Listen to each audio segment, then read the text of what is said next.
Okay, thank you. We'll call the meeting to order on the April 22nd, and we will call on Councillor Slip to read the reconciliation. Certainly. In the spirit of reconciliation, we acknowledge our meeting place. The city of Flin Council Chambers is situated on the ancestral lands of the Treaty 5 territory. We'd like to acknowledge that we also work in partnership with First Nations in Treaty 6 and 10 territories and the Red River Métis Nation. Thank you. We'll have a reading and confirming of minutes by the same guy. Be it resolved that the minutes of the regular meeting of council held April 1st, 2025 be adopted as received. Seconder, Councillor Hanson, all in favor? Thank you. And Councillor Dallas Funk, or was it? Oh yeah, I just sorry, I was just checking the lines because you promised you were going to confuse me. Please. Thanks. Check schedule 25-61. Be it resolved that the check in the amount of $1,263,904.65 be approved for payment. Seconder, Councillor Slip, all in favor? That's all the hands. Resolutions, and we'll see Councillor Hanson for this one. This is the City of Flin and Hud Bay Minerals, Inc., 2562. Be it resolved that the agreement between the City of Flin and Hud Bay Minerals, Inc. for the purchase of the Whitney House and the Staff House be ratified and approved for signature by the proper signing officers of the City of Flin. Okay, I need a seconder for that. Okay, Councillor Eagle, all in favor?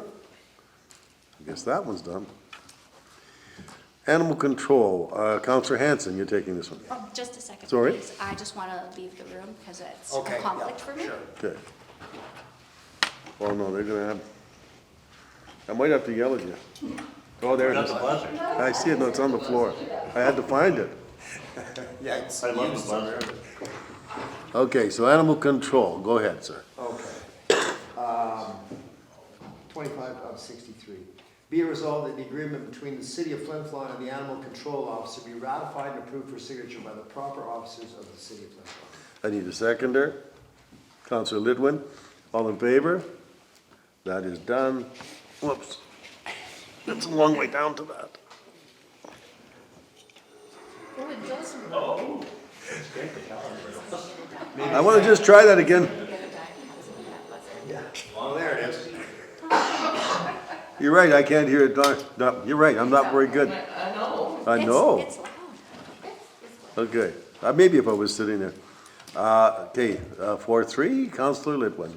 I have one resolution, your worship, resolution 25-64. Be it resolved that the municipal funding grant application in the amount of $2,000 for the Flin Flon Aboriginal Friendship Center be approved. Seconder, Councillor Dallas Funk, all in favor? All right. Councillor Dallas Funk. Calm Air International Lease Agreement 25-65. Be it resolved that the lease agreement between Calm Air International and the City of Flin Flon be ratified and approved for signature by the proper officers of the City of Flin Flon. Seconder, Councillor Eagle, all in favor? Great. Councillor Eagle. Yes, thank you. Resolution 25-66, tax service. Be it resolved that council accept the list of land in arrears as presented, and that tax service be authorized to handle the tax enforcement proceeding respecting these roles on behalf of the municipality, and that tax service arrange for the list of land in arrears to be published in the Flin Flon Reminder. Seconder, Councillor Hanson, all in favor? Okay. Excuse me. Councillor Slip. Yeah, Animal Control Report 25-67. Be it resolved that the City of Flin Flon accept the Animal Control Report for the month of March 2025 as received. I'll look this way, Councillor Eagle, seconder, all in favor? And, oh, that's it, so I will accept an adjournment and we can have questions. So moved. Okay. And so we are. Rob, you want to start? Yes, so the first question tonight is $2,000 for the Friendship Center. What's that for? Who knows the answer to that question sitting at this table? It's for Indigenous People Days. Okay. Oh, that's right, I recall. Yeah. It's to help them to put it on. And I believe that's June 21st. Yeah. And that's being held in Creighton this year, right? Yeah. Oh, really? Yeah. Cool. is happening in Creighton, for sure. It's happening at the ball diamond in the fields kind of surrounding Creighton Community School. Yeah, same sort of deal as July 1st. Any idea why they moved it there? Or? Accessibility. It's a little more accessible. Traditionally, it's at Rotary Park, so they were just worried some of the elders had a difficult time getting into Rotary Park, so this venue's maybe more accommodating. More parking? Yeah. Yeah, lots more parking. Definitely. Is there anything about that that the city could address in future maybe, or? But knock down some houses, we make another parking lot. Other than Yeah, that, I don't think so. You mean to make it more accessible for elders? Yeah. No. If it was an accessibility issue with the park itself or with the parking around it. It's the parking around it, like he's discussed, and it can be a reasonable walk, or an unreasonable walk for some people, so. Yeah, fair enough. I can see it. Yeah. And what's this agreement between Comair and the city of Flin Flon? What's that all about? So they rent space at the airport, so the municipality owns the airport. So they rent that counter and a small office from us annually, so it's just renewing that contract. Okay, so we're doing a contract for like just a rental space? Yep, for their ticket counter and their small office.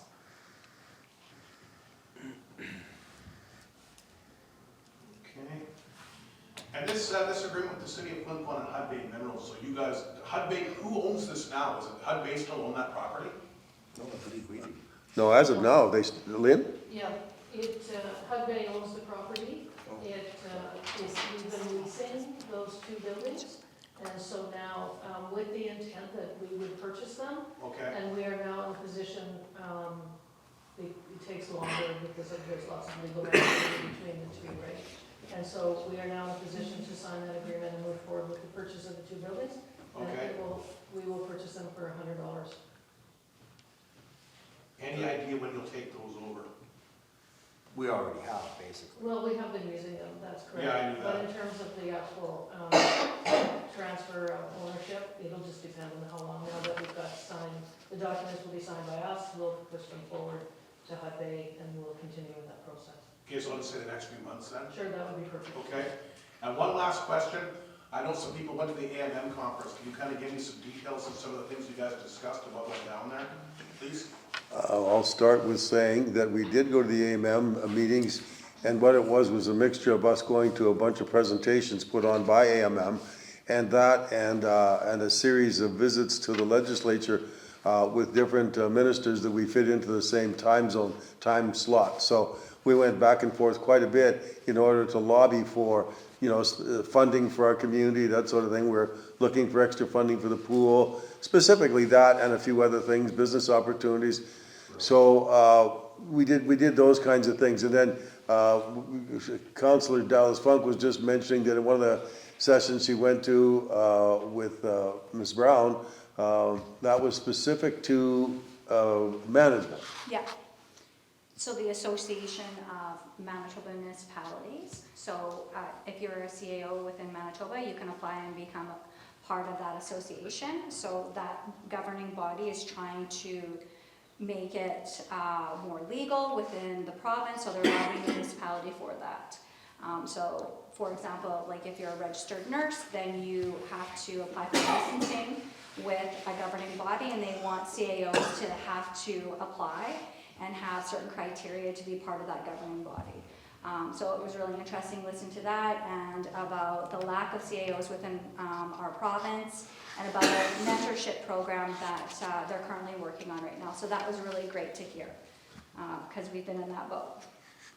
What do you mean, can you elaborate on this mentorship program at all, or? Flynn, do you wanna, as a CAO, and you're gonna be a mentoree? So what they're working on establishing is a mentorship program. So for instance, if we had a younger CAO or one with less experience, that individual could access a more experienced CAO through the association. And they do something like that in Saskatchewan. They have a mentorship program in Saskatchewan for the CAO. And the whole point is to get more CEOs. To get more CAOs and to help with the knowledge, the transfer of knowledge, right? So that you have a newer CAO who may not be as familiar with some of the things as someone who's been there for a while, to be able to transfer that knowledge and that learning to the younger person. Okay. Now, you mentioned, Allison, as well before you left, you guys were gonna find a little bit more why you didn't get that funding for the roads. Were you able to talk to somebody about that, or? Actually, we can say something, can't we? With this, it was then what is that, the funding, Manitoba It Grove. was Manitoba Grove. Manitoba Grow. And we were suggested that there may be an extra intake into that, so we are going to be paying very close attention to see if we might get a second opportunity at it. Manitoba Grow, like that's another grant program? To be honest, we very much were, in 2.5 years, we've granted for multiple things and not been as successful as other communities. And why? Like, what are we doing wrong? Is there something on our grant application? And of course, it comes down to dollar and cents, right? You only have so much and you have so many communities vying for the same thing. We really focused on pool funding because we've applied for the 3 times now. And the previous government and the previous administration, when they were granted their pool money, they got 33% from the provincial government, and that doesn't match now that the pool is costing not 9 million, but 16 to 18 million. So we really lobbied for the idea that they gave 33% originally because they believed in having a pool within this community, and we would like to think that this new government feels the same. So we want them to at least top that up to that 33%, which is approximately 3.5 million. So we lobbied hard for that. We had a lot of meetings about Crown land and permitting and lobbying for other companies such as Calinex. So that was one of the things that we talked to the Minister of Sport and Culture and Heritage, who we invited to Culture Days and seemed really excited about coming and discuss the pool and what we feel that looks like for our community. Spoke about the Saskatchewan component of that and us reaching out to the Saskatchewan government because Saskatchewan residents do use our facilities.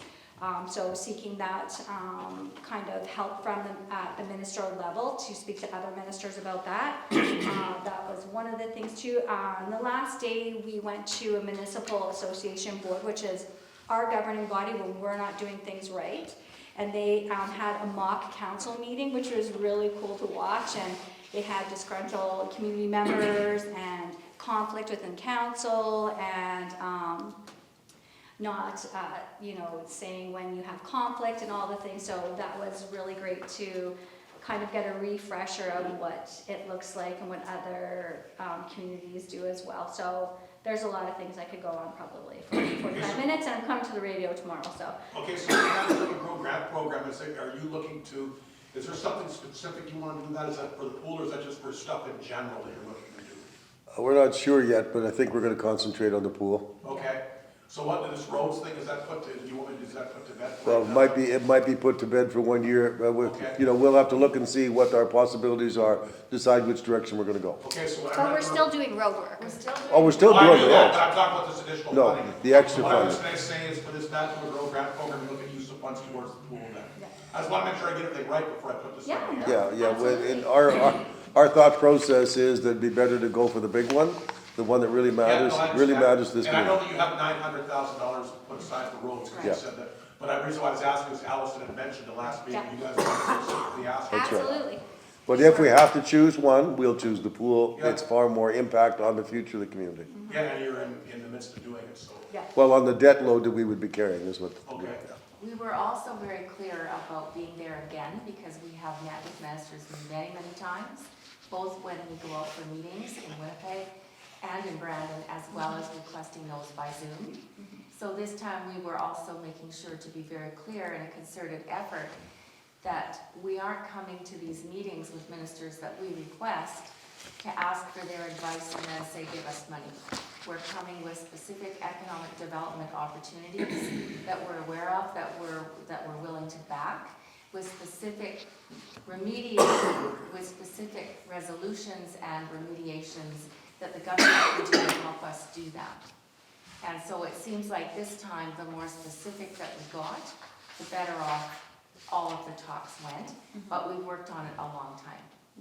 We made that clear as well. 2.5 years is 2.5 years. And at the same time we were doing that, we had members, as you're aware, at SUMA doing the same kinds of things. Yes. So Yeah. it was a busy week. I feel Hardy in on that one. Yeah, good. Besides, you asked what we do, also, there were two excellent speakers that we got to listen to. One was Andrew Coyne from the CBC, who is part of the late night news quite often. Really, really good descriptive things about the politics and of the United States and how they will have some kind of impact on us. Plus, we had the young hockey player from the Humboldt team who gave a very interesting speech on, and basically what it was on mental health. Okay. And sorry, George, at SUMA, I don't know if anybody here has ever heard of Dr. Gabor Mate. Yes. He's a wild-looking guy.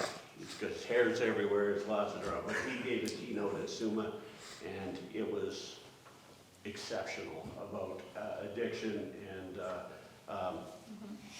you know, what addiction is and how people are treated who are addicted to drugs, but also we treat people who are addicted to cigarettes and legal things different than we treat people who are addicted to heroin or whatever, and I found it very, very interesting.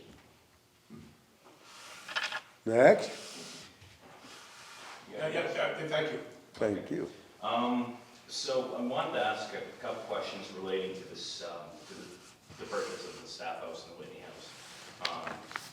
The term being $100, as you mentioned here, was that $100 for the both of them or $100 for each? $100 in total. Total, okay, perfect. And I know that the city has been able to use both facilities for various different things. I know the staff house is used as an event space at times. The Whitney House maybe not as much, but I don't know if it's laid out so that it can be in its current state. I think the idea was to kind of have that almost be like a history piece, a museum or something like that. Are either of these buildings in need of any sort of refurbishment or repair that hasn't already taken place? Well, it's The answer to that is yes. It's a house. Yeah. You never stop working on a house. If you buy new windows, 30 years, you're gonna buy new windows again. Siding, 30 years later, you're gonna buy new siding again. I mean, there's gonna be ongoing maintenance on those buildings for their entire lives, just like every other building in this community, so. Okay. But is there anything that needs to be done right now? I don't necessarily. I wouldn't think so. I think there's some things that we would like to do, but I don't think there's anything that's pressing right now that has to be done that's costing us money. Well, at the Whitney House, we did do some floor work. Yes, we did. And Yeah. we did painting, so just surface level things, nothing structural at this point. So new flooring has been put in and new paint. Now that these buildings are in the city's possession, is the goal or the purpose that you've been using them for the last year or two, is that going to change? Is there going to be more, like a different role, or is it going to remain kind of the same? I think in time that role is going to morph and will depend on what the needs of the community are. It was a pretty good, an excellent asset to have. Ms. Brown, would you like to comment on how it's going to be used in the next couple of months? Well, actually, we have two things happening in the next couple of months. First of all, with the production of Annie, the cast, the orchestra, the director, choreographer, and those individuals who are coming from further out of our community will be staying there. And then we also have a geology professor who is bringing geology students. They're going to be doing, I think it's about 3 weeks worth of research time here, and they're going to be staying in the staff house as well. Okay. Okay. What university is that from? University of Manitoba. Yeah, okay. Because there have been a bunch of different geology programs that have come through here. Is it that, or is it U of S, UC, whatever? U of S. Also wanted to ask about something that came across my inbox a little while ago from the Manitoba Water Services Board. They announced that there was going to be funding for different projects. And one of those that was announced was funding for lift station and heating plant upgrade design for Flin Flon. What are we looking at for that, and what sort of time frame? What scope of the project are we looking at for that? You want me to? It's at the 75,000. Please. Yeah. 150,000, so 75. Yeah. So we have a project where we're actually doing an engineering study on the lift station and heating plant. And so we're trying to determine what upgrades can look like, what they will cost. The cost of the engineering study that we're doing is 50/50 with the Water Services Board, and I believe right now the projected cost is $150,000 for 75 for them. Okay. But it will lead to information that is going to be very important to us, because it's going to tell us what we need to do, and then we will be able to at least have a cost that we can work towards and know what we need to budget. We can't do anything without plans, and these are the people who are capable of making those plans and as long as you get they're okay, they'll do some of that work for us. Okay. I know that earlier on, we talked about the MB Grove intake and everything like that, and how the city's pursued grants through that intake for roads. Obviously, that didn't pan out the way we hoped. Looking for grants for the Aqua Center and everything like that. Are there intakes or grants being pursued to look after Flin Flon's water system in addition to this? Like, are there any other projects that you're looking for funding for at the moment? Or? Well, one of the really important things is that we do this, because what happens when we don't have the engineering studies in place, and we haven't done that preliminary work, then we are often turned down for grants. So this is us making sure we have our ducks in a row, so that once we have that engineering study, and it tells us where we need to go and what we need to do, then we can go back to the Water Services Board and ask for that $1 million, $2 million, $3 million project, whatever it turns out to be. Okay, so basically, we're coming up with a project, got a grant for this, to look into whether or not we need to do further work, and then pursue further granting on that if needed. Exactly, and we've been told by the Water Services Board, by other granting agencies as well, that the important thing for us to do is to make sure that we have the engineering studies, so that we can prove to them that these are things we need to have done. The specifics. Yeah. Okay. Also wanted to ask a little bit about AMM and SUMA, because I know those are both recently, and you guys already touched on a lot of that. But to go into a little bit further detail, obviously, recently, like, obviously the Manitoba Grove money didn't come in. There was frustration about that. You'd asked people to write to the municipal board, I think it was, that was, or whatever it was in charge of administering that grant, to try to communicate with the MLA, to try to like make your case.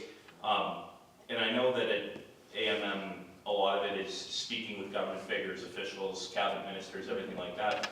Do those conversations take on sort of a different tone after that? Like, okay, we didn't get the grant money, now, like, do you change your approach up any in No. that, or do you just go into the room the same way? I'm not sure it's a change of approach.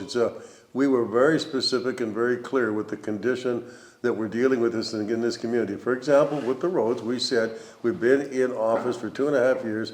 We have not fixed any roads, because we didn't have the budget to do it. So we're really working hard to put the money aside for that work, with the hope that they would match it so that we could do a significant amount. But we made it clear that it's because of the loss of the money from grant in lieu, and because of loss of population and that sort of thing, it changes what your budget is, what the possibilities are. It changes what your priorities are. So you have to decide then where you're going to go with it. And so now we've decided one way or another, we're putting this money up, but we'd like to have it doubled. Those are the conversations we had with the ministers. And we explained this much, since we're on the subject, is the tone different? Yes, because each of the offices we walked into, specifics were discussed by different members of the group, but I specifically, almost all of them, and maybe it was all of them, explained to these people that I don't think you understand. I said, if you lost 700 jobs in Winnipeg, Winnipeg would be in a panic saying, what's going on around here? We're in big trouble. I said, we have a population of 5,000. We lost 700 jobs. I want you people to understand the significance of that. So did we make it clear? Absolutely. I don't know how much, using proper language and not being ignorant about it, I don't know how much more clear I could make to them, to the fact that anywhere else in this world, that would have been a big deal. And it hasn't been. In 3 successive governments, it hasn't taken any effect. They let it fizzle, they let it die, they didn't come in and do anything. So we're saying now, okay, it's time. So with respect to roads, that's, one thing, that's a small thing. But in generally speaking, what can you do for our community? Pay some attention to it. So we pointed that out. We've said we have a larger catchment area. Understand what the larger catchment area means to the services we have to provide to the people around us, and where the costs are coming from. Okay, so the costs are coming, whether it's healthcare or all the services we provide. They come in and then they're paid for by, it's 2,900 households and some businesses. Okay, now, but the services are used by people in Saskatchewan. The services are used by surrounding areas going, right down to, Cranberry Portage, that sort of thing.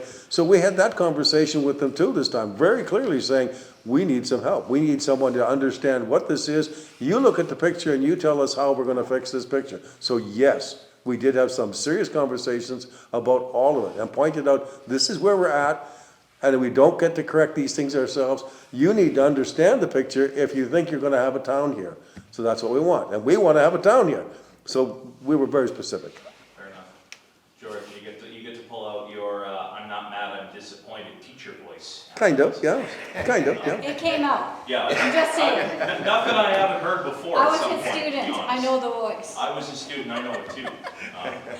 I also wanted to We were mention all too, one of the students, things that we really spoke about too when we were in Winnipeg was about the MRI mobile unit and the lack of it not being mobile to Flin Flon. And Yeah. only Thompson and the PAW it's scheduled for, and that the lack of the quality of access to services that provides. So if we don't have healthcare services and they keep taking them away, and they're not helping us with our pool, and they're not helping us with industry, how are we supposed to keep anybody here?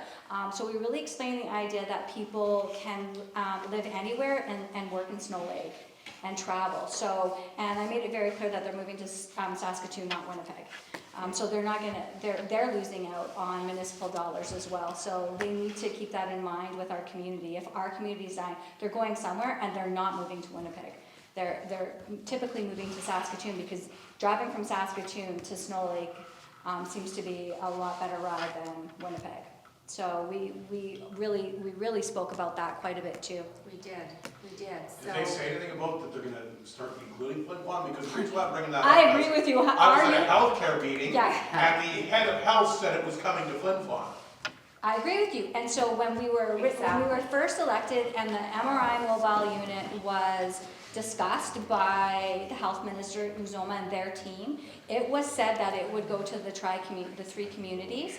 We as an organization have had 2 meetings with the health minister and their team and said, our community needs to have this come here. It's not accessible if we still have to go to the PAW or Thompson. There's no bus. What if somebody doesn't have it?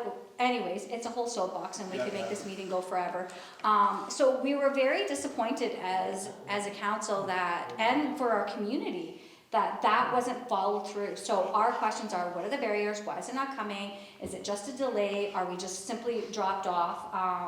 So those are questions. So no one that we've spoken to so far, and we're going to get these answers, no one had these answers. In fact, most involved did not realize that the mobile MRI was only going to be mobile between Thompson and the PAW. So I think there's a gap in that as well. So I really do, I agree. I think with all of the talking that we did with all these ministers, and we got so very specific, which is a bit of a different tone, but we've been pretty specific the whole time. We just got more pointed about it this time. Yeah. I think that we are going to get some answers.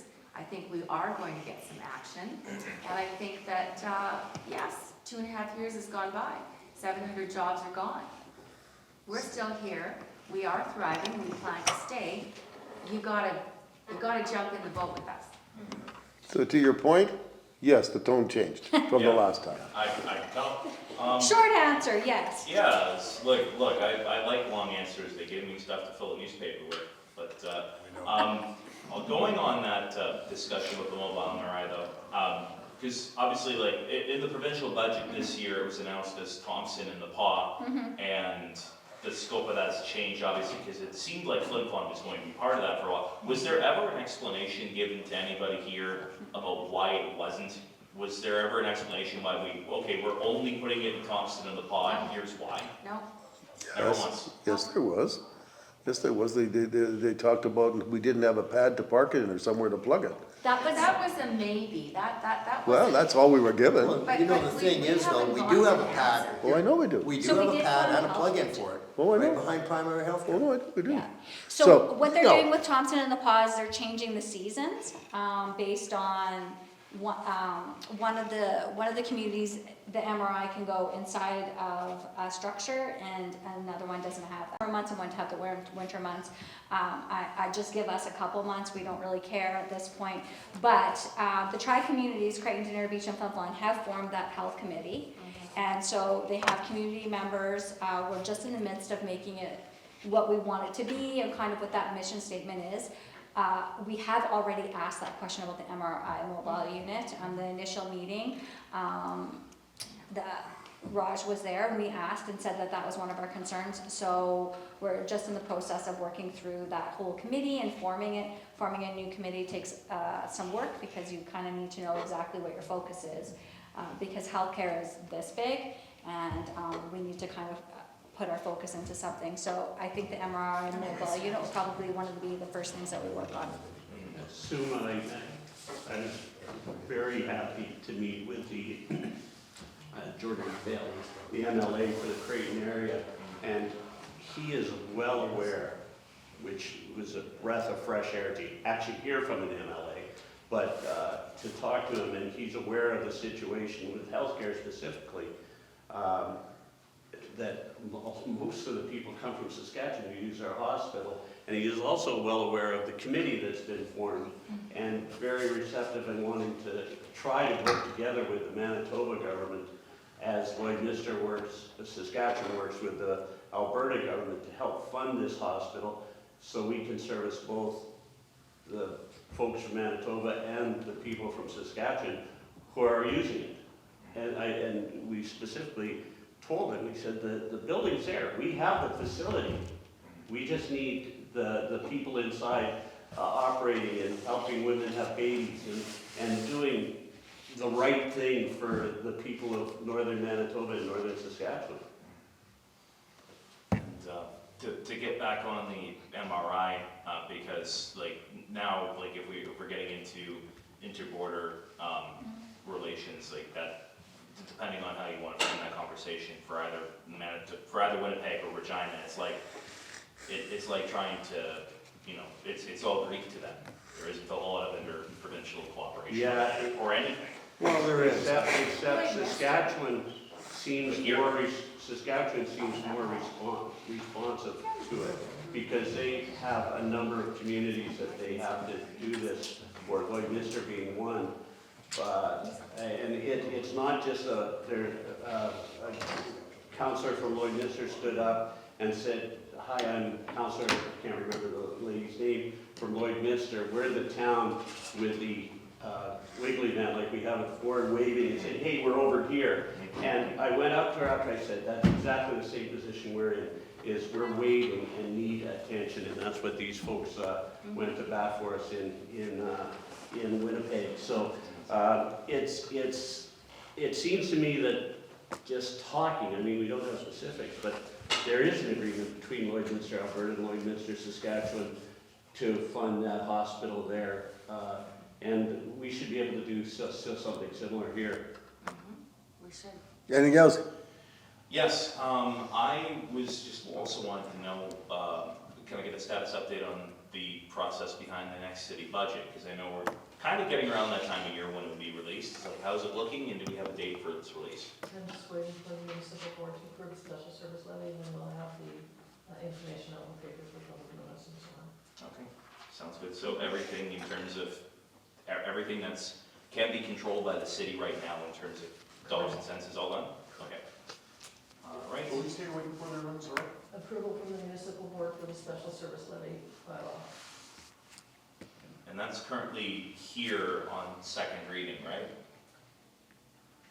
Yeah, we did first reading, we have to do Okay. second and third reading. Stop for the second, And we okay. can't do third reading until we have that approval. Of course. Okay. And also, speaking of bylaws, going off of something from the last meeting, the discussions about potentially rezoning areas around Kingsway, the discussion for the one area that's potentially multifamily dwelling, and the other one that would be single-family dwelling. Anybody heard any discussion or comment or questions or anything like that from the public about this? I've had a couple calls. Okay, A couple people were really into it, a couple people weren't. okay. Which is why we got the public hearing process. Yeah. Yeah, fair enough. Any other discussion about that? Like, I know obviously the bylaws are where they're at, and they haven't come up at this meeting, for example. But has there been any further discussion about any possible project on that land? Or is that just something we, Not to this point. okay, Ms. Brown, is there any that I don't know about? No, that, George is correct, we're not looking at a specific project at this point. We're just moving forward with the redevelopment and zoning so that the land is available.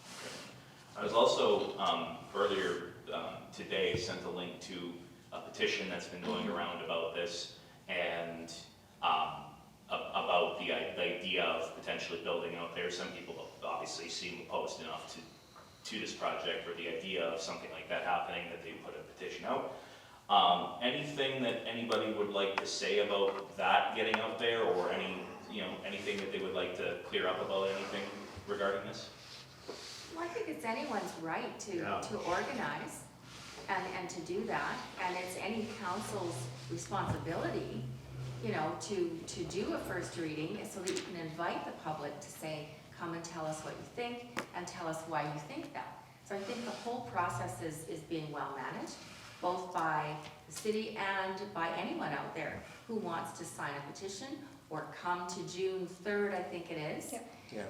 I think it's going the way it's supposed to go. I mean, to be able to come and say how you think, why you think what you think, that has to be on the table to start with, and it is on the table. It's rezoning. So I think it's being well handled, and I look forward to anybody who wants to come and have their say. That's what we're here for.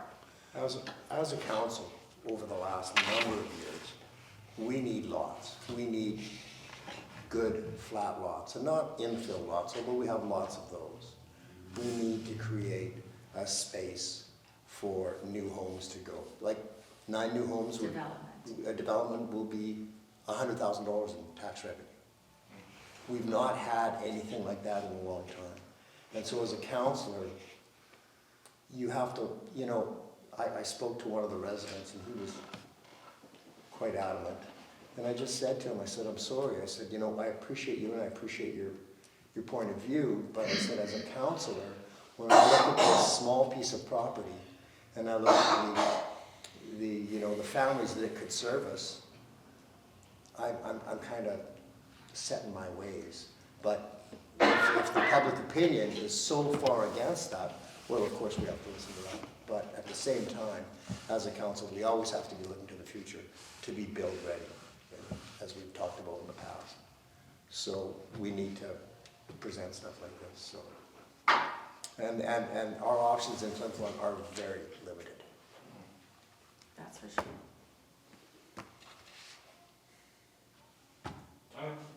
Almost good for me. That was it.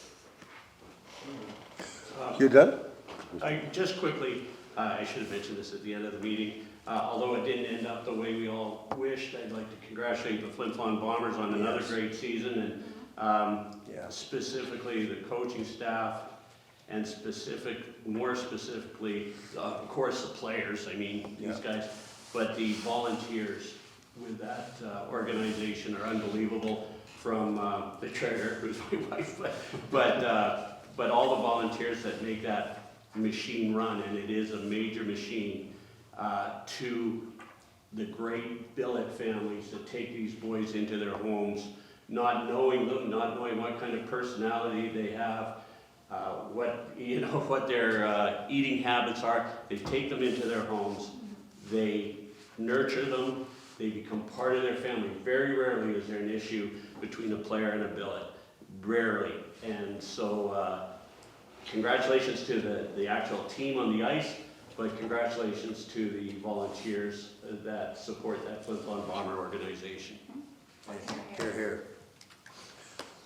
I was fortunate enough to be asked Yes. to speak at this dinner, and I'm watching Rob Hart do his wonderful thing. Actually, you're in your niche there, aren't you?